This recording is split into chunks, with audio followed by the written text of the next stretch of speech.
Hello student, आज का हमारा टॉपिक है वाक्य रचना। और वाक्य रचना में आज हम देखेंगे रचना के आधार पर वाक्य भेद। यानी कि वाक्य भेद कितने होते हैं, अर्थ की दृष्टि से वाक्य भेद और रचना की दृष्टि से वाक्य भेद। तो आज हम रचना की दृष्टि से वाक्य भेद देखने वाले हैं। तो ये कितने प्रकार के हैं? पहला है सरल या साधारण वाक्य, दूसरा है संयुक्त वाक्य और तीसरा है मिश्र वाक्य।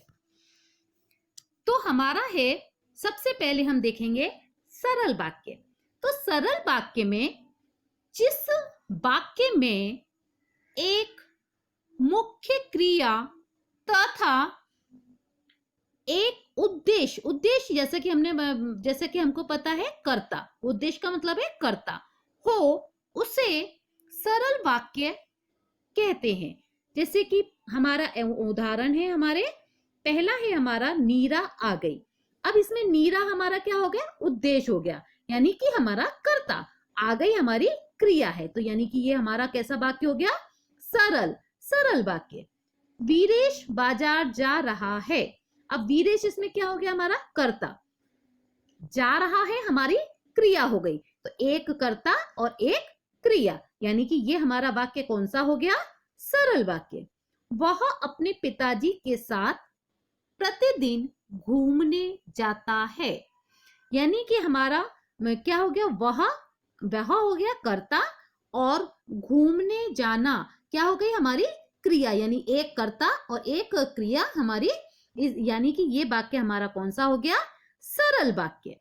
अब जैसे कि अब देखें तो इन सभी वाक्यों में केवल एक मुख्य क्रिया का प्रयोग हुआ है। पहले वाक्य में आ गई, दूसरे में रहा है और तीसरे में जाता है। यानी कि अगर हम देखें तो ये एक ही एक वाक्य, इसमें हमने कोई और दूसरा वाक्य जुड़ा हुआ नहीं है, या इसलिए यहाँ पर एक ही एक क्रिया दी गई है। तो इन एक एक क्रिया के कारण ये हमारा कौन सा वाक्य हो गया? सरल वाक्य। अब हमारा आता है संयुक्त वाक्य। संयुक्त का मतलब ये जुड़ा हुआ। तो जिस वाक्य में दो या दो से अधिक उपवाक्य समुच्चय बोधकों से जुड़े हों, उन्हें संयुक्त वाक्य कहा जाता है। समुच्चय बोधक, जो कि हमने अव्यय में आपको बताया था, समुच्चय बोधक क्या होता है? तो समुच्चय बोधक से जब दो वाक्य जुड़े होते हैं, दो या दो से अधिक, तो वहां पर हमारा वाक्य होता है संयुक्त वाक्य। जैसे उदाहरण के लिए हम देखते हैं, वह सुबह गया, ये हमारा एक वाक्य हो गया। शाम को वापस आया, ये हमारा दूसरा वाक्य हो गया। और यहाँ पर ये जो और लिखा हुआ, ये हमारा क्या हो गया? समुच्चय बोधक। तो यानी कि ये पहला वाक्य, दूसरा वाक्य एक समुच्चय बोधक से जुड़ा हुआ है। दूसरा एग्जांपल, उसने बेईमानी की, ये हमारा पहला वाक्य हो गया। नौकरी से निकाल दिया गया, ये हमारा दूसरा वाक्य हो गया। अब ये किससे जुड़ा हुआ है? इसलिए शब्द से, तो इसलिए हमारा इसमें क्या है? समुच्चय बोधक शब्द हो गया।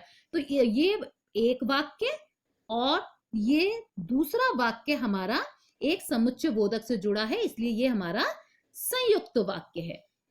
मैंने उसे बहुत समझाया, ये हमारा एक वाक्य हो गया। परंतु ये हमारा समुच्चय बोधक हो गया। वह नहीं माना, ये हमारा दूसरा वाक्य हो गया। तो ये हमारे दो वाक्य हो गए जो हमारे एक समुच्चय बोधक से जुड़े हुए हैं। लेकिन इसमें अगर हम देखें तो इन वाक्यों को अगर हम अलग अलग लिखें, वह सुबह गया, बस इतना ही लिखा हुआ हो, तो ये अपने आप में पूरा वाक्य है। शाम को वापस आया, ये अपने आप में पूरा वाक्य है। यानी कि संयुक्त वाक्य में दो पूरे वाक्य जुड़े हुए होते हैं। इसमें कोई भी एक वाक्य दूसरे वाक्य पे आश्रित नहीं होता, इसलिए ये हमारा संयुक्त वाक्य है।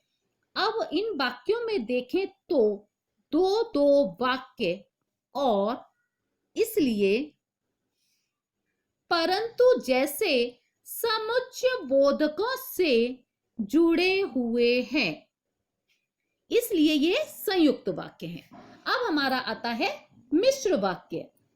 जिन वाक्यों में एक स्वतंत्र उपवाक्य यानी एक स्वतंत्र वाक्य होता है तथा शेष वाक्य गौण, गौण यानी जिसका कोई अस्तित्व ना हो, अगर अकेले लिखा जाए तो गौण या आश्रित, उन्हें मिश्र वाक्य कहते हैं। अब हम एग्जाम्पल देख के समझ सकते हैं इस चीज को। यह वही लड़का है जिसने कल गीत गाया था। अध्यापक जी ने बताया। अब जैसे ये वाक्य है कि कल विद्यालय बंद रहेगा। जब आपका फोन आया मैं पूजा कर रहा था, यानी कि मैं पूजा कर रहा था, कल विद्यालय बंद रहेगा, कल गीत गाया था, जिसने कल गीत गाया था। ये कौन से वाक्य हो गए? ये पूरे वाक्य हैं। ये वही लड़का है, ये आश्रित वाक्य है। किस पर? पीछे वाले वाक्य पर। अब इन वाक्यों को देखें तो इन सभी वाक्यों में एक एक उपवाक्य स्वतंत्र है तथा दूसरा स्वतंत्र उपवाक्य पर आश्रित है। दोनों उपवाक्य समुच्चय बोधकों से जुड़े हैं। ये तीनों मिश्र वाक्य हैं, यानी कि मिश्र वाक्य में हमारा एक स्वतंत्र वाक्य होता है जिसको अगर हम अलग से भी लिखें तो वो पूरा माना जाएगा, जैसे कि कल विद्यालय बंद रहेगा। ये अपने आप में पूरा वाक्य है, इसको किसी के ऊपर आश्रित नहीं है।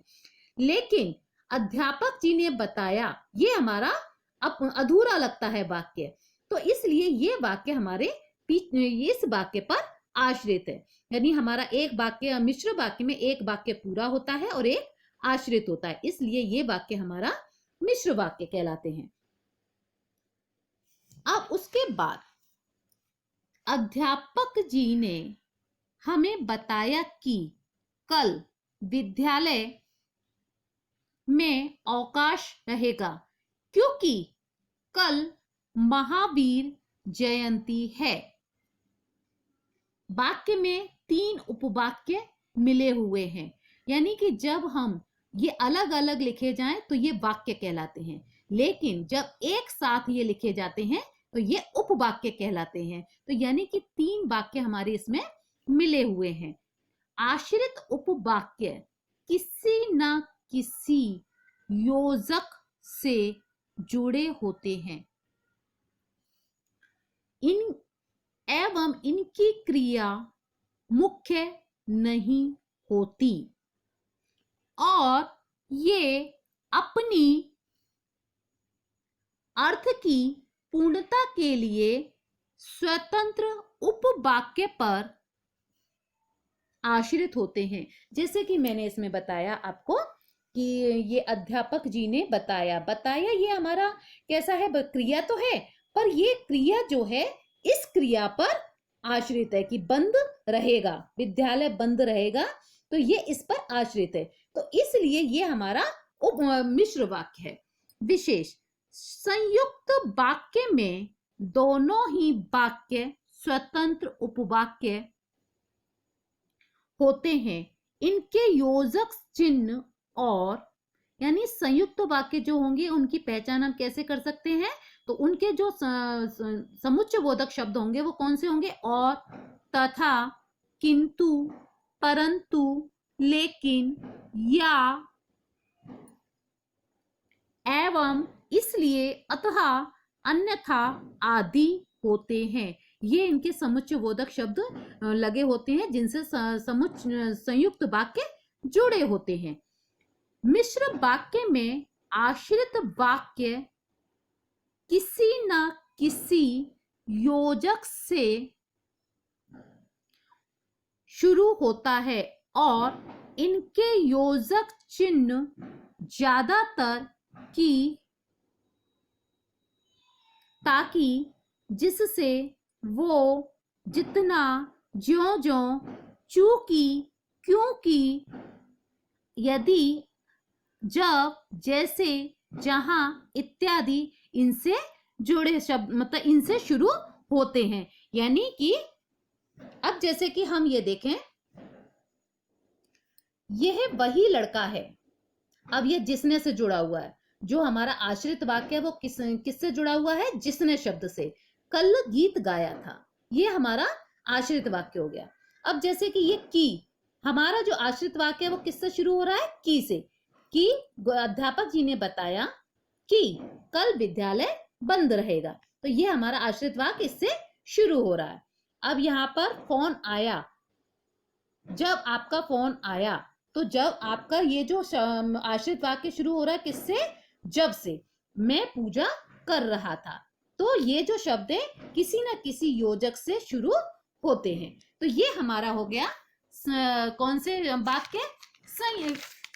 रचना की दृष्टि से वाक्य भेद, जो कि अभी हमने देखे कि सरल, संयुक्त और मिश्र वाक्य। अगर इसमें आपको कोई डिफिकल्टी हो तो आप प्लीज मुझे कमेंट्स बॉक्स में पूछ सकते हैं। और अगर आपको वीडियो पसंद आया हो तो प्लीज इसे लाइक कीजिए, सब्सक्राइब कीजिए, अपने दोस्तों के साथ शेयर कीजिए।